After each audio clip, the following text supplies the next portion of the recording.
সাকিব খানের সঙ্গে তো আমার সেই শুরু থেকেই দেখা হতো। তখন থেকে আমি রানা নামে সাকিব খানকে চিনি। তখন সাকিব খান তৈরি হচ্ছে, মানে সব কিছু নিয়েই তৈরি হচ্ছে। তখন ওই স্টাডি করতো।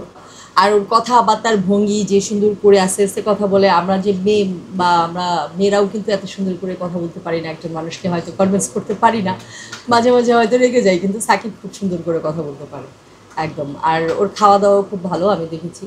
আপনি যে নায়কদের সাথে কাজ করেছেন, একটু স্মৃতিগুলো আমি জানতে চাই, কার সাথে কেমন ছিল। কি শুরু করি? শাকিব খানের সঙ্গে আপনার যে হ্যাঁ, সাকিব খানের সঙ্গে তো আমার সেই শুরু থেকেই দেখা হতো, কারণ আমি সিনেমার যে মুভসগুলো, নাচের যে মুভসগুলো, ওগুলোর প্রশিক্ষণের জন্য আমি আবার আজিজ ভাইয়ের কাছে প্রশিক্ষণ নেই। তখন থেকে আমি রানা নামে সাকিব খানকে চিনি। তখন সাকিব খান তৈরি হচ্ছে, মানে সব কিছু নিয়েই তৈরি হচ্ছে। তখন ওই স্টাডি করতো।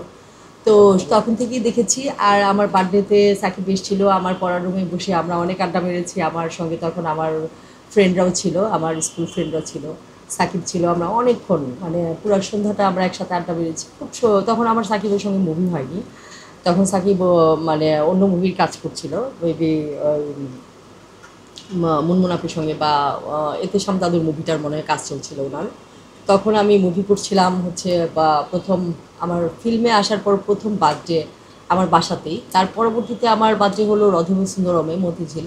তো সেখানেও সবাই আসছিল। তখন আমার ছবি রিলিজ হয়েছিল তেজি। তো সাকিবের সঙ্গে তো আমার খুব ভালো একটা সম্পর্ক, বলতে গেলে এক কথায় আমরা কলিগ, ফ্রেন্ড, এরকম ফ্রেন্ডের মতো একদম। খুব সাবলীল ছিল। আর সাকিবের সবচেয়ে ভালো গুণ হচ্ছে ও আর্টিস্টকে খুব মানিয়ে নিতে পারে। মানে একটা ড্রামাটিক হোক বা নাচের হোক, ফাইটিংয়ে হোক, ও কম্প্রোমাইজটা খুব ভালো করতে পারে। একটা আর্টিস্টকে সেভ করা বা একটু কম্প্রোমাইজ করে একটু হেল্প করা, বা আমি যেটা করি মানে আমার সঙ্গে মিলে, যে একটা নায়ক যদি একটু ডিসব্যালেন্স হয়ে পড়েও যায়, নিচে থেকে একটু হাতটা ধরে ফেললে সে সোজা হয়ে দাঁড়িয়ে যায়। কিছু কিছু ব্যাপার আছে যে অনেক, এটা আমি শিখেছি রুবেল ভাইয়ের, মান্না ভাইয়ের কাছ থেকে শুরুতে। তারপর আমি মাথায় রেখেছি।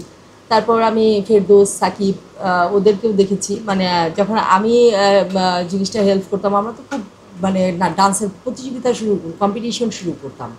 আমাদের সিন পরে ফেলতে পারতো না, আরও যে রোমান্টিক সিন লাগাবে, ডাইরেক্টর পরে বলতো যে রোমান্টিক সিনটা আমি কোথায় লাগাবো, এই ডান্সের সিন তো আমি ফেলতে পারতেছি না। আমি যে সব লাগান সিন, মানে গান 4 মিনিটের জায়গায় 5 মিনিট করে দেন, মিউজিক আর একটু বাড়িয়ে দেন, এরকম আর কি। ফেলতে পারতো না, যে পুরো কম্পিটিশন শুরু হয়ে যেত আমাদের ডান্সে। তো অনেক সময় হাত টাত লেগে যেয়ে অনেকে ব্যথা পেত, আমাদের সময় এটা হতো না, আমাদের মুভসগুলো একদম মিলে যেত। যে কারণে আমি ক্লাসিক্যাল ডান্স করছি বুলবুল একাডেমি থেকে, ওয়াইজঘাট শাখায়, ওয়াইজঘাট থেকে। তো মুভিটন থেকে আমি মডার্ন ডান্স করছি, বাট আমার ফিল্মি যে ভাবসাবটা আনা কথা ছিল সেইটা আমার আসছিল না। সেই ক্ষেত্রে আমি আজিজ ভাইয়ের ওইখানে বেশ ভালো একটা ট্রেনিং নিয়েছি। পরবর্তীতে আমার ছেলেও আজিজ ভাইয়ের কাছ থেকেই ফার্স্ট ট্রেনিং নিয়েছে। তো তখন থেকে আমি সাকিবকে চিনি রানা হিসেবে, খুব ভালো।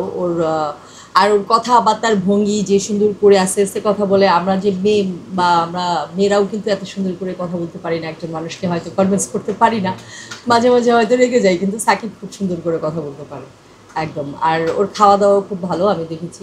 মানে অনেক মানুষের সামনেও, মানে আমরা যেমন শুটিংয়ের সময় সাবলীলভাবে খাওয়া দাওয়া করে ফেলি, বা বা ওখানে সাজুগুজু করা, ওইখানেই মানে শর্টকাটে ড্রেস চেঞ্জ করা, একটু ডাইরেক্টরকে হেল্প করা, সব দিক থেকেই ভালো। হ্যাঁ।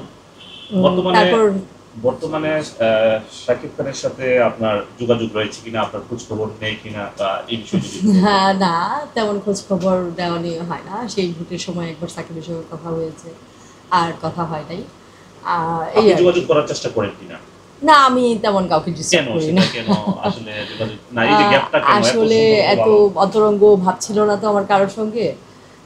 একটাকে বলে যে একটা খুব ক্লোজ রিলেশন কারোর সঙ্গে আমার ছিল না চলচ্চিত্রে, কারণ আমি যাদের যাদের পেয়েছি সবাই আমার সিনিয়র ছিল। আমার ফ্রেন্ড বলতে গেলে কেউই ছিল না। আমার সাকিব ফেরদৌসের সঙ্গে মোটামুটি ফ্রেন্ডশিপ ছিল, কিন্তু সেখানে আরেকজন আরও কিছু আর্টিস্ট চলে আসার পরে আমাদের ফ্রেন্ডশিপটা ভেঙে যায়। পরবর্তীতে আমাদের আর ফ্রেন্ডশিপটা মানে টেকে না, মাঝে মাঝে যোগাযোগ হয়, কথা হয় পর্যন্ত। যেখানে আপনি আসলে শাকিব খানের প্রশংসা করছিলেন, একটু আগে আমরা শুনছিলাম, আমরা মুগ্ধ হচ্ছিলাম আপনার প্রশংসা শুনে, সেই জায়গায় কেন এই সম্পর্কের বর্তমানে এই অধপতন বা এটা যদি আমরা- না, ও সাকিব তো অনেক ব্যস্ত, তাই না? আমিও ব্যস্ত, সবকিছু মিলিয়েই। আর আমি তো সারাদিন আমার রিলস, ফেসবুক লাইভ বা মানে যেটাই বলেন সবকিছু করে টোরে আমি নিজেও হয়তো সময় পাই না, মনে থাকে না।